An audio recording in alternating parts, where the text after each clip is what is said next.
We're using a selfie stick for this little interview for the first time, so it's quite a good. Absolutely. It's a much better way of doing it, holding it on as a selfie stick. So hello, today I've come to see Rebecca Steele, and she's a friend of mine. We met through Facebook, didn't we? Yes, we did. Just through We having did. some mutual connections and stuff.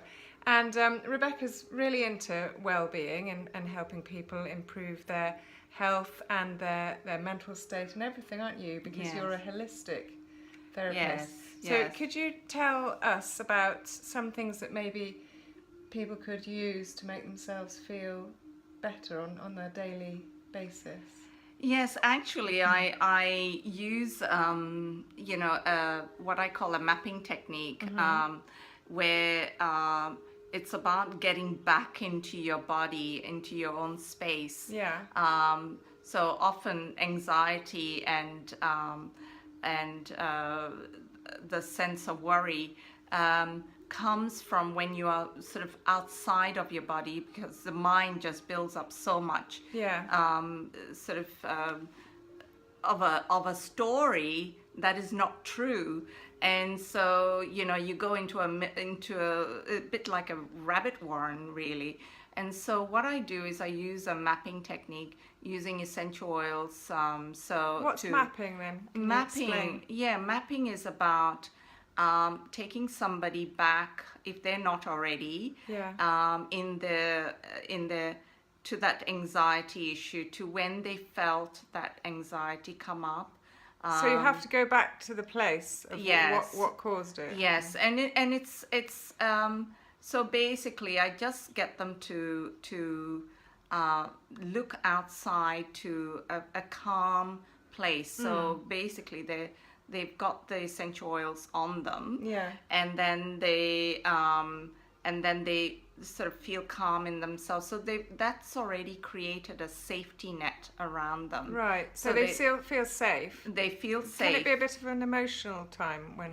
Yes. Because obviously you're going back to something that maybe Yes. upset you. Yes, so you have to create that sense of safety, and which I do with the aromas. And once they have that safety net, that bubble, Yeah. then they can go into this visualization of sort of bringing this, basically kind of getting back into their body, and then experiencing that moment of discomfort or pain or anxiety or whatever the stress. So almost sort of meeting it and having to bring it up and deal with it rather Yes. than pushing it down, which is what we sometimes do. Yes. We just try to sweep things under the carpet and get on with it. But Yeah. really, it's going to come up at some time, isn't it? Yes, it is. And basically, today we hear about leaning into the problem rather than standing back away from it. Yes. And, this is such a very easy analogy to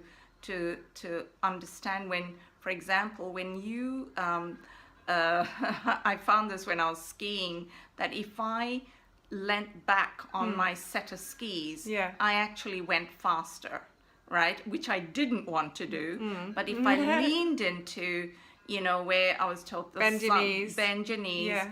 then you actually slowed down because you had more of a concept of a control and safety. And so it's the same thing where the bubble has been created with the aromas. Yeah. And then I use the visualization to take them back to that time.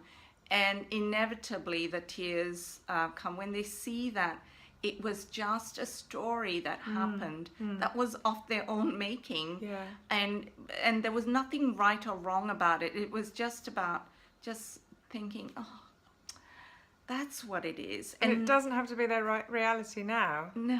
That's something. Yeah. I mean, do they feel relieved when they? Yes, done because that. when they feel relieved, and often when you feel safe and you understand that was that actually it wasn't as big as you thought it was.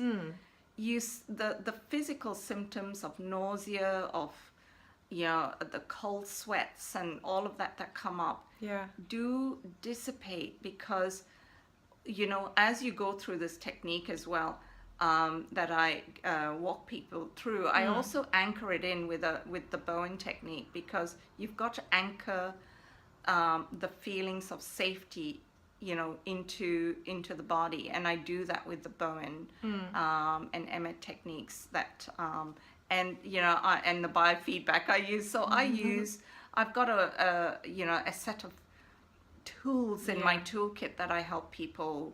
And you weave them together to make the person feel better. Absolutely. And you use it on yourself as well. Yes, yes. And so you're a very calm person from what I've experienced. I tell you what, I do have my moments. Like, we're all human, and we will have our moments. But I'll tell you this, that when you learn to recognize when something is coming up, and because you learn to recognize it, you have time to implement that safety mechanism, and so it doesn't have to surprise you. No, you it can doesn't. feel in control about it. Yeah, exactly. So that it's I've made it such a routine part of my own day, because in helping people with this, it's because I've gone through a process of that myself, of being outside of my body and learning to say to myself, is it safe? Is it safe? I'll only do this if it's safe, right? And I mean, how many of us walk around with that in our heads? I wonder if it's okay. I wonder if it will be all right. And then some of us dive in, and then we get there and we think, oh, it's not okay. I want to jump back out again. And I find that when that used to happen to me in the past, I totally shut down. And so I would have, people would try to talk to me, and I would like smile and and hope that the time passed quickly.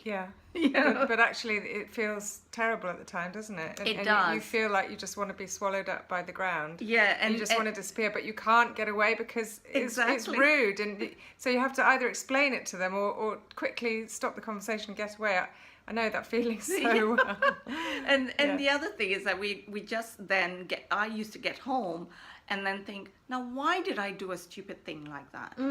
Because it was silly and unnecessary. Exactly. But it's when I'm back in the safety of my own place, and under the duvet, I think, oh gosh, it feels so good in here. And then you start analyzing and telling yourself, this was good, and that was bad, and that was bad, and that was bad. And your list of bads gets bigger. But you just have to think to yourself, well, that was, that's how I handled it, and I can't go back and change it. So, that's how it is. But we've gone over our 5 minutes now, so it was really lovely to talk to you. Yeah, there's a press button there. Oh, there's a press button. Okay. Thanks, Rebecca. You're welcome.